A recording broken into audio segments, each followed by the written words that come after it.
Hey everyone.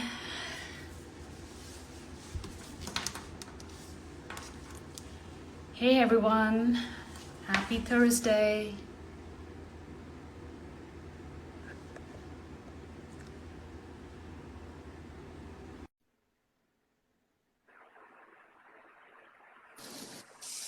Hi, Hi, how are you doing? good. How are you? Good. I'm excited to dive into this topic with you, PCOS. Yes. Hey, we see a few people trickling in, so maybe we'll give it a minute or two to Yes. see if more Hmm. folks join. But welcome everyone who's joining live, and if you're watching the replay later, we are so happy to have you here. How's your week been so far? It's going well. It's rainy today, which is always nice in California, but we're seeing a lot of colds and flus right now. So it's Oh yeah, definitely busy time. absolutely. It's much needed in California, and it's cold, but I think Tahoe season will be. I think if you're a skier, you'll be ready for it. Hmm. Hey everyone, we're just going to get started. I see a few people joining. Hi. So, Shreya, as we get started, how about we do a little introduction about ourselves? And so I'm okay to get started and then I'll pass it on to you. Sounds good. Hey everyone, if you are part of my community, welcome. And if you don't know me, my name is Divya Gupta and I'm a holistic nutrition coach. And I really use the power of nutrition and lifestyle changes to really break free from some of the chronic issues my clients are facing and really live the way they want to live.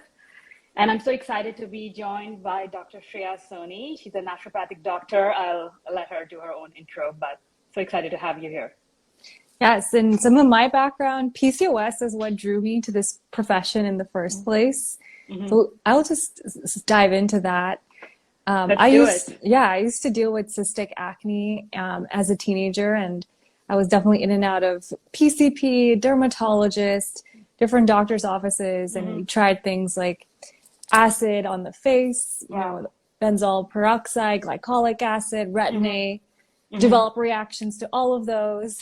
Then it was oral antibiotics. You continue that for at least 6 months. Wow. When that stops working, it's have you thought about birth control? Mm-hmm. And along that whole way, no one's checked my nutrient levels. No one's actually checked my hormone levels.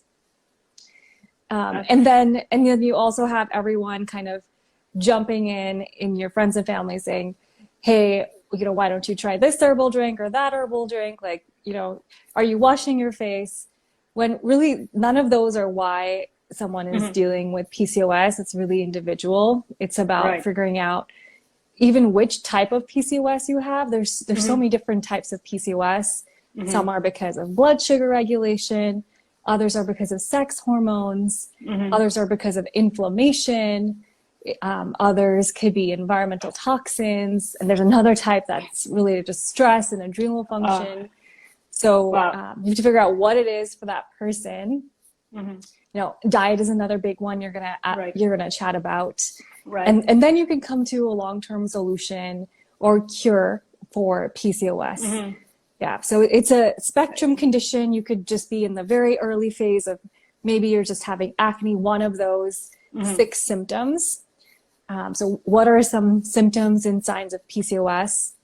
That's a There, great point. Oops, mhm. sorry, Go you ahead. bring Yeah. up. It's a syndrome, right? It could vary by individual. It could never be like it's going to show up as acne XYZ. You could Mhm. be lean but still be dealing with PCOS, or there are people who gain weight too. So this is great information. But if we just go back to as a basic level, like my understanding, it's called polycystic ovarian syndrome, but it's more of a hormone issue, like an imbalance of an hormone where you are the androgen, which is your male hormone, is in excess. Mhm. So, which could lead to what you were just sharing: acne, weight gain, hair in areas you don't want to, fatigue. And what are some of the other symptoms that your patients see? Yeah. So the Rotterdam criteria is what's used to diagnose, and you need Mm-hmm. to have a few out of this checklist. Mm-hmm. So we talked about blood testing, which could show high testosterone levels, or blood testing, it could show high insulin levels. Mm-hmm. Um, And then so that's one sign of PCOS. And there's also the physical symptoms. So you talked about unwanted hair growth. It's called hirsutism. So it could be extra hair on the chin. It could be on the upper lip. It could be on the nipples. It could be on the belly. So it's this thick black hair that's common in some cultures, but you'll know for yourself if it's unusual because, you know, someone might not have had this their whole life and then suddenly they turn 30 and this is a new symptom. So maybe now it's PCOS. It's not genetics causing that increased hair growth. Right. Yeah, and then others, go ahead. No, go ahead. Yeah, so just some of the other symptoms. If you have those high testosterones, it's also possible to be losing hair because of high testosterone. So it's this androgenic type of hair loss in this area. And there are other signs. So with your OB/GYN or naturopathic doctor, you can get pelvic imaging completed. So an ultrasound, whether it's just over the pelvic area of the abdomen or actually even transvaginally to look at the ovaries and see, are there any cysts on the ovaries? Is there this pearl-like sign on the ovaries? But, you know, even if your pelvic ultrasound is negative, you could still have a certain type of PCOS, but it is useful to know what's actually happening, visualize. It sounds terrible, losing hair and hair showing up in other areas where you don't want it. And typically it happens in younger women, right? Between the ages of 15 and 44. And the stat that I was reading is, at least in the US, I think 5 million women, or at least 10% of women, which sounds, and nobody diagnoses it, right? As you said, you know, that has to meet certain criteria for it to be diagnosed as PCOS, but you may start experiencing some of the symptoms earlier on, like acne showing up, weight gain, or, you know, I remember like my cousins and having hair growth, and then they end up doing laser hair removal for it, but nobody's really looking back into like, why is it happening? Right. And you don't get diagnosed until you want to get pregnant, and a lot of fertility issues, and then then you start opening up the can and you're like, okay, that's a lot going on. Yeah, and so unfortunately there's this whole cardiometabolic aspect to PCOS too, where if it was that blood sugar regulation piece that was missed for 10, 20 years, now if that's continuing to go on unaddressed, then you're at higher risk of cardiovascular disease, diabetes, and all of the chronic diseases. Right. So what are there root causes? I know it could be different things, and, you know, I'm just curious, what are the root causes of PCOS, if someone is just wondering why did I get it? This is my favorite thing to dive into. And I wanted to add a little bit more background. So you mentioned 5 million women. So what that comes out to in society is about 5 to 20%. And you are seeing it in different racial groups in higher amounts, South Asian women, for example. And also, you know, it is linked to environmental toxin exposure. So chemicals being used in hair products. So the African American community is also unfortunately affected more by both PCOS, but also fibroids, and then sometimes endometriosis, because all of these can be subsequent to environmental toxin exposure. That's one possible reason. Okay, so that was a bit of the background, and now and that also transitioned us into root causes. Right. So yeah, we're seeing it more and more these days, but just because of the amount of plastic we're exposed to. So microplastics in water, but also BPA in your sports bras, in your clothing, if you're buying polyester, or if you're using those detergent pods that are coated in plastic, even potentially in your dishwasher, then you're coating your dishes with that same plastic in the pod. So, oh my God, you bring up some great points, and people don't realize it. It's from the plastic containers we use, if they use to store their food in the fridge, you know, plastic containers eating out, and those pods that are used, as you mentioned, for dishwasher, it just leaves a film, and it takes a while for it to start. And every individual is different, so how you react to it may be different from how I reacted, but it's something called the toxic load, right? If you have your products, your skincare products, that people forget, your skin is the largest organ. Everything you put on it will be absorbed. So whatever you put on your skin, what's around your environment, the cleaning products, and Dr. Soni, like your cookware. That's one of the keys, like, you know, the old non-stick cookware, which could have a bunch of different toxins, phthalates, so BPA on it.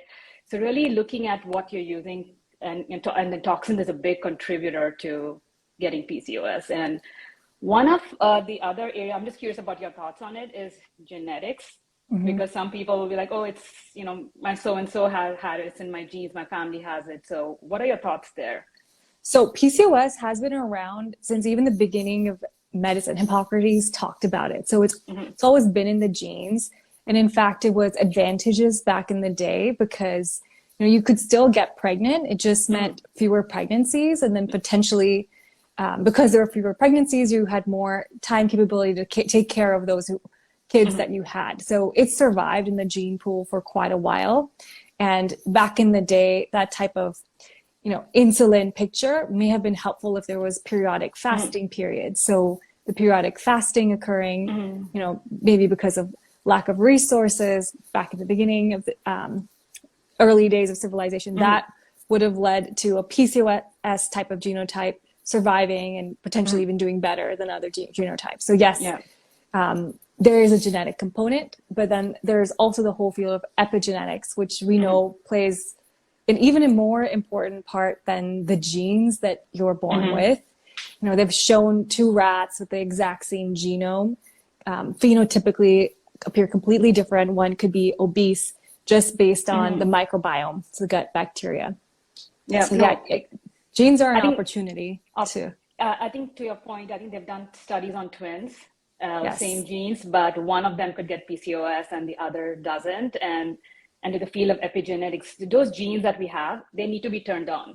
And what turns on is our environment, our diet, our lifestyle, which we are going to dive into. But that also means it can be switched off if we change those aspects. So you were talking about some environmental aspects. I think the skin is really important, even more important than what you eat, because when it's on your skin, it's absorbing right into the bloodstream. It can act on the same hormone receptors as your hormones, versus when you eat it, the liver gets a chance to break it down, potentially get rid of it through digestion and stool if your gut microbiome is also in good shape. So you should be even more particular about what's going on your skin than what you're eating. And when you read your products, most important thing is actually reading the labels and understanding all the ingredients. So that's step 1. Step 2 is fragrances are another big source of chemicals, right?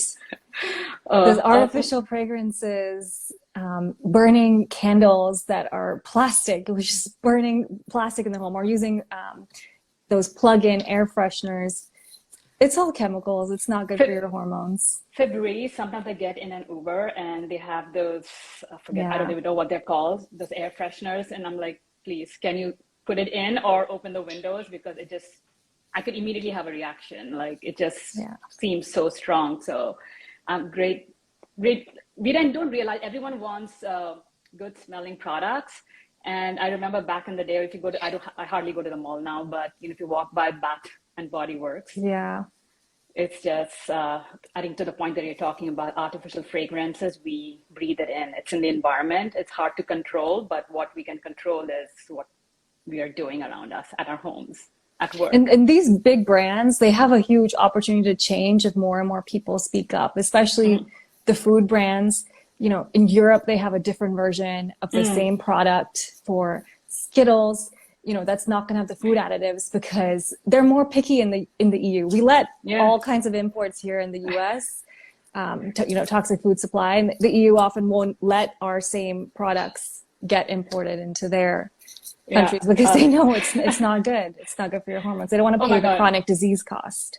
It's such a topic near and dear to me because it's so frustrating. What people want to trust the FDA and the USDA, and a lot of the clients I speak to, I'm like, okay, we have to take, unfortunately, until things change, regulations improve, we cannot rely completely and trust USDA. It's good to look at it, but important to get educated and read the brands. Absolutely. Skittles, all the cereals, breakfast cereals could look different. Even sodas can look different. Oh my God. Yeah. And so why did I have PCOS? Nobody else in my family had cystic acne like this. Think back to my childhood. I was in the 90s. I loved Halloween candy. Pop-Tarts for breakfast, Coke floats, maybe 3 times a week. You know, nobody was talking about what's wrong with that. I was just receiving the marketing on TV, saying that these are popular things and demanding it from everyone. Yes, it's and nobody, our parents, no fault of our parents, they didn't know either, right? There was not that information out there. So and kids were being marketed to ask for the Cocoa Pebbles. It's still, the marketing factor still hurts because I have a 7-year-old son, and when we go down and there's Paw Patrol and other characters, favorite characters on stuff, and he wants it, I'm like, no, it's hard. It's hard being a parent and being aware, like, how do you then fight that, kids, even now. So not even now. Plastics in toys, plastics in kids' clothing. Try to get that organic cotton if you can. Yeah. So, we've been talking a lot about the food and, we brought it up. So let's now, diving into what are some of the dietary changes that can really help to reverse PCOS? And, a lot of folks may think PCOS is a gynecological problem, but it's actually, a lot of it is dietary and your lifestyle and in environment. And, one area where I really work with my clients and with your patients as well is really taking out sugars and refined carbohydrates out of their diets, because refined carbohydrate, they have no nutrition value and it's just high in sugar. So your bagels, your cereals in the morning, your muffin, your croissants. I had a conversation with a client yesterday. Oh, I'm so busy. So in the morning, I just have cereal in the morning. That's the breakfast. And what it really does, it increases your blood glucose level, which then spikes your insulin. And we didn't get into it. It would be like, but I would like to high overview there's a correlation between insulin resistance and PCOS as well. And for folks listening, insulin resistance, it's like a lock and key. When you eat, your body is going to produce glucose. That's energy. We need glucose. Our brain functions on glucose. And then what our body does is our pancreas produce insulin, and it's like, okay, hey, insulin's job is to get that glucose into the cells of your body. So it's going to go and try to go to each cell. It's like a lock and key. Let me open the cell, get the glucose in. And if that lock is jammed, it's stuck, it's not really able to open it, and the glucose is not going in your cells. So in this time being, your blood glucose is still high, maybe an hour or 2 hours. And that's why we have those tests to check your blood glucose level 2 hours after you've eaten something. And then what your body says, hey, maybe I need more insulin. Maybe it starts producing more insulin because that's not doing the job and your insulin is going up. So and that's a lot that we see especially for women in dealing with PCOS, there is a high correlation of insulin resistance. Yeah. And eating high sugary foods, refined carbohydrates will only make this process worse. So really, this is a reason taking sugar and refined carbohydrates out of your diet is critical. So I want to add that insulin going out to bind up the glucose then leads to a crash in your energy. So when you ate that sugar, you felt great, dopamine rush, but suddenly you have a crash and you want to, again, eat some sugar to feel good again. So it's this back and forth that's stressful on the body, and then other hormones like cortisol, adrenaline get produced, contributing to chronic stress. So in PCOS, oftentimes you're also seeing difficulty falling asleep at night because that cortisol rhythm is affected, and then it's harder to produce your own melatonin. Right. So if you're stressed, and then also if you're exposed to blue light, that natural melatonin production is affected. And then if you're not sleeping well, of course, the rest of your hormones are going to have problems too. Sleep is one of those foundations of health that just ripples out to your immune system. Again, that chronic disease risk. Yeah, and every time when I hear, oh, I don't need that, I didn't need 4 or 5 hours, I'm like, no, we all need restful 7 to 8, because the body is repairing itself, and our amount of restful sleep you get, your point is so important. It also impacts our insulin the next morning as well. So definitely getting sugars and carbs is one. Number 2 is our beloved dairy. Dairy is, especially if you're dealing with PCOS. I know there are some people who can tolerate it, but especially if you have PCOS, getting it out of your diet is key, because one, it has a direct correlation with insulin, and it has sugars in it naturally, which is going to rise your blood sugar level. and also is its correlation with acne. And dairy, even if you're having organic, may have hormones in it. And we know, we just was talking about how PCOS is an imbalance in your hormone. It's again going to, play with the hormones. And these days, non-organic dairy, I was reading a report that said it could have up to 60 different hormones in it. And it's something that we love, we grew up in. It's something that I still deal with it. I know better, but it's hard because we're so ingrained in having yogurt, and especially in Southeast Asian women, yogurt is part of our daily life. Paneer or cheese, it's hard to give up, but Yeah, it is, especially for vegetarians. and that's a source of protein to vegetarians. And if you're vegan, it gets even harder. Well, that's a whole Yeah. different stream, but so that's why getting dairy out, especially for dealing with PCOS, becomes super critical. Yeah. So there are studies saying 6 weeks of just gluten-free and dairy-free could help resolve those symptoms. So I do think it's usually worth a trial. And then long-term, if you are keeping dairy out, potentially because you feel better, that way you want to watch out for your calcium intake, calcium levels too. Keep an eye on your teeth. Think about getting in calcium through other sources, because dairy was a good superfood. I know in Indian culture we use it as ghee even. Yeah. Over here in the US, our food quality is totally different. It's a different type of cow. There could have been antibiotic injections. There could have been those hormone injections to make the cow lactate year-long, which is not natural. So it's also a food quality issue here.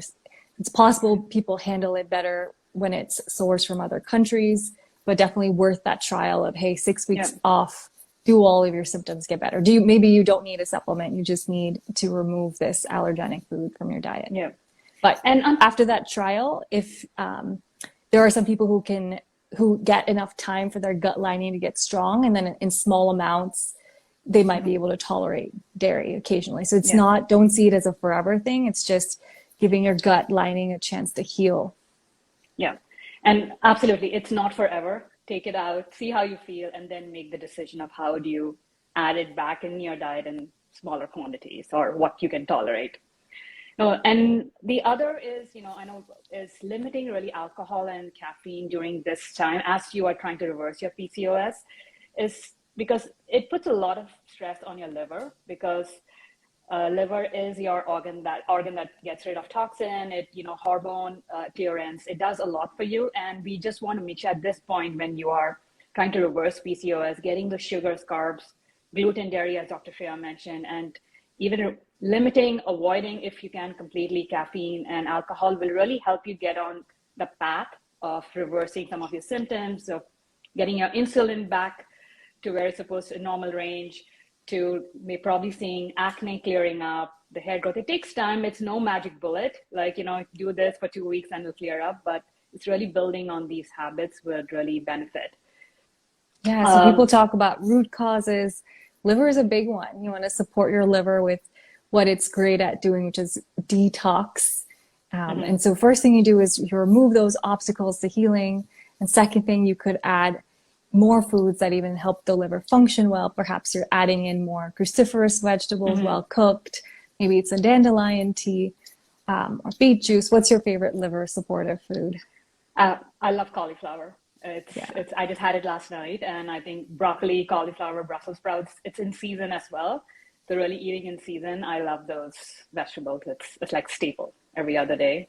Steamed broccoli or cauliflower, I make it the Indian way, with garlic and ginger. So what's your favorite? My favorite liver loving. Well, I do a lot of the supplements myself. I'll do a squirt of glutathione, a squirt of turmeric or curcumin.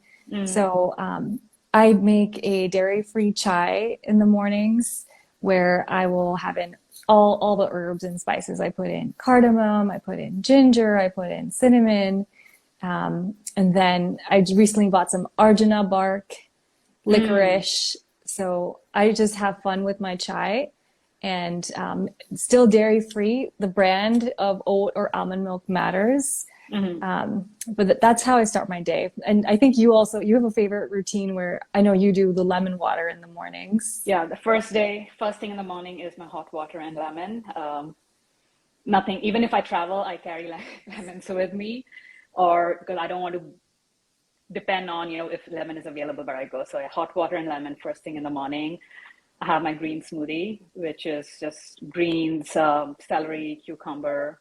And then I do like my coffee, but I have very high quality like coffee. I Yeah. really watch for no pesticides, and coffee does have a lot of antioxidants, but the common brands. So do not like a lot of the common brands that exist. So I like my coffee, but after I've done my lemon water, green smoothie, then I'll enjoy Yeah, my and cup of coffee joe. is one of those few bitter herbs in the American diet. So everyone's different with whether it Mm-hmm. works for them or not, and how much. When you're working on your hormones, it can be good to take a break from caffeine. But Mm-hmm. like you said, later on you could put it back in. Just make sure it's not something you're relying on for energy. Mm-hmm. And then, like you mentioned, brand matters. A lot of the ones that are common have been shown to have a lot of mycotoxins and mold in it. Right. So So good quality coffee can definitely give you that bitter herb that you need mm, to push the liver yeah, detox, depending yeah, on your genes and mhm. digestion. Yeah. I don't need it. I feel I have energy in the morning. I just like the ritual, like something Yeah. warm. So so that's one. And we've talked about a lot of foods to take out, but there's a lot of foods benefits of adding a lot of phytonutrients, which are the vitamins and minerals from the plants. And so adding around 8 to 12 servings of vegetables to your diet, which may sound quite a bit, but especially if you're dealing with PCOS, digestion could be compromised, and that's some people may be dealing with constipation or slow motility. So it's good, having blended soups or smoothies could be a great way to get those serving and get a variety of vegetables. So Yeah. So, like one serving is about the size of a fist. You can definitely get multiple servings at one meal, whether it's a smoothie or a soup or a stew, or just breaking up with the grains and the carbohydrates. So instead of a slice of bread or or a serving of rice, you're just having another serving of Brussels sprouts or mhm. asparagus to fill up with those good veggies and cut down on the sugar. Yeah, and the order in which we eat our foods also matter. I always start with a salad or a vegetable in the beginning before going to your, rice or bread, because that really fills you up as well. So it's key. So, and definitely focusing with PCOS, we want to focus more on your crunchy, leafy, cruciferous vegetables and the non-starchy ones to begin with. Again, I hate to demonize any food group, but since we want to cut out the sugar at this point and balance your hormones, we want to keep some of the starchy vegetables out and focus on the non-starchy ones. So I love all the greens, collard greens, spinach, kale, arugula, dandelion leaves is great. All the broccoli family, onions. So there's a ton available, and for everyone to play around with it and eat a variety. We all get used to eating the same vegetables over and over again. And that's one of the pieces I work very closely with my clients. It's like we need to get variety, because gut health, it can be a whole life on its own. It's important, but really supporting your gut health, your microbiome, because that also is sort of like a catch-22. Like, if you have high testosterone, your studies are like your microbiome shuts off. It's doing the job of extracting all the nutrients from your food, and if it's not able to extract all the nutrients, you're not getting all the nourishment you need. So Yeah, it's a so vicious cycle. yeah, so for microbiome, we already talked about how to get in those 7 to 9 servings of veggies. That's good Mhm. fiber to feed good bacteria. And then I also say, rule of thumb, try to eat at least 2 servings of fermented food a day. Mhm. Maybe it's sauerkraut, or it's a coconut yogurt, or kombucha. It's going to be different per person. But if you're hitting those goals, the fiber, and then onions, leeks, those are all prebiotics that also feed good Mhm. bacteria. That's a Yeah. great foundation. Yeah. With kombucha, my only what is the sugar. You have to read the Mm-hmm. label again. To your point, it could have high sugar, especially if you have PCOS. I love kombucha. It's an alternative, like you're drinking something flavorful, but that's one piece. But I love tempeh, the Mm-hmm. fermented soys. That's my go-to. Or I love spicy food, so kimchi, little bit of spice and sour. So those are some great addition to have it like almost like a pickle or achar with your meals. Absolutely. And any herbal remedies, if there are any, Dr. Shreya, that you would recommend? Yes. So it depends on the type of PCOS you have. If we know it's because of high testosterone, spearmint tea is nice to add to your routine. And then working with your provider for either herbs like sal palmetto, nettles that can help block that testosterone, or herbs that help your liver detox, like burdock. We talked about dandelion root, those bitter herbs. That's going to be the next step. And from a nutrient perspective, inositol is my favorite B vitamin for PCOS. But of course, make sure your blood work looks great, your vitamin D levels optimized. That's also going to help you with managing the rest of your hormones. Vitamin D itself is a hormone. Yeah, absolutely. I love using cinnamon in my food because it balances your blood sugar. Cinnamon's so good. So adding cinnamon to your the coffee that you had, Yes, I add it sometimes, and then even if I don't have oatmeal typically, but when I do, it's with cinnamon and lots of nuts and berries to make it healthy fats and proteins. I'll add cinnamon to it. And a lot of the Indian spices that we use, garam masala, has cinnamon in it. So really having spices with your food is a great way to get some of the phytonutrients as well. Oh my God. This is such a great conversation, so much to discuss. We talked about sleep, one of the lifestyle factors. I think one last one before we summarize is also exercise is important, especially dealing with PCOS. There is a whole correlation between, once you're exercising, you feel better, your mood's better, because, we know sometimes we're dealing with PCOS and with insulin resistance, it could play with your mental health as well.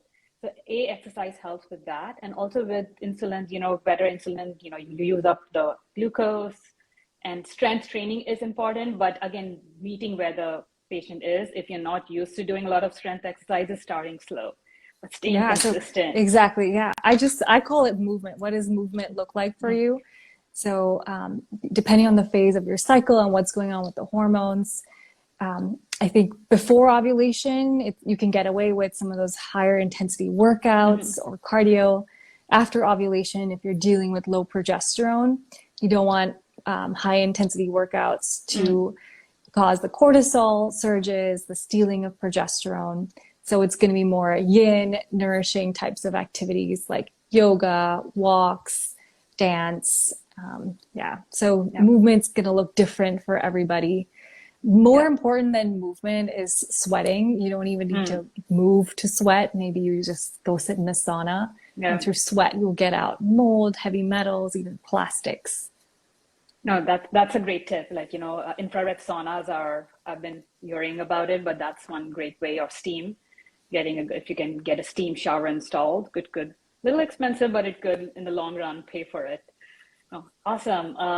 Just to summarize, I know we are getting at half-hour mark, so just summarizing key points, like, Dr. Shreya said, PCOS could look different. There are different types of PCOS and a lot of different root causes, but when it can be really reversed by diet and lifestyle medicine, really focusing on taking out sugars, refined carbs, dairy, gluten, and adding a lot of vegetables to your diet and phytonutrients, supporting your liver and your gut, exercising consistently and sleeping could really help reverse some of the symptoms and syndromes that you are seeing. But some people may need a lot more support and could be dealing with. Where can they find more information about you? Right. So, both of us, easy to find online. Our clinic's name is Holendo, so you could pop that into Google, and now our website's been redone, so we'll be easy to find. But yes, definitely there's lots of books, resources, meal plans. And I would even recommend people book that complimentary 30-minute call with you to get into the nitty gritty of, how do we piecemeal this, make this less overwhelming? Yes, we have all this information, but how do we make it realistic and achievable for you? Yeah, let's break it down. Yeah, absolutely. Again, you can find us both at holendo.com, and, and we are on Instagram. So you can follow us, DM, we share a ton of tips. And thank you so much, Shreya. This is such a great conversation and so much more to talk about in the future. And for everyone who joined or watching the replay, thank you so much. We are so happy that you're here. And again, send us any questions or DM us. Great. Thank you. Have a great rest of your day. Bye. Yes, bye.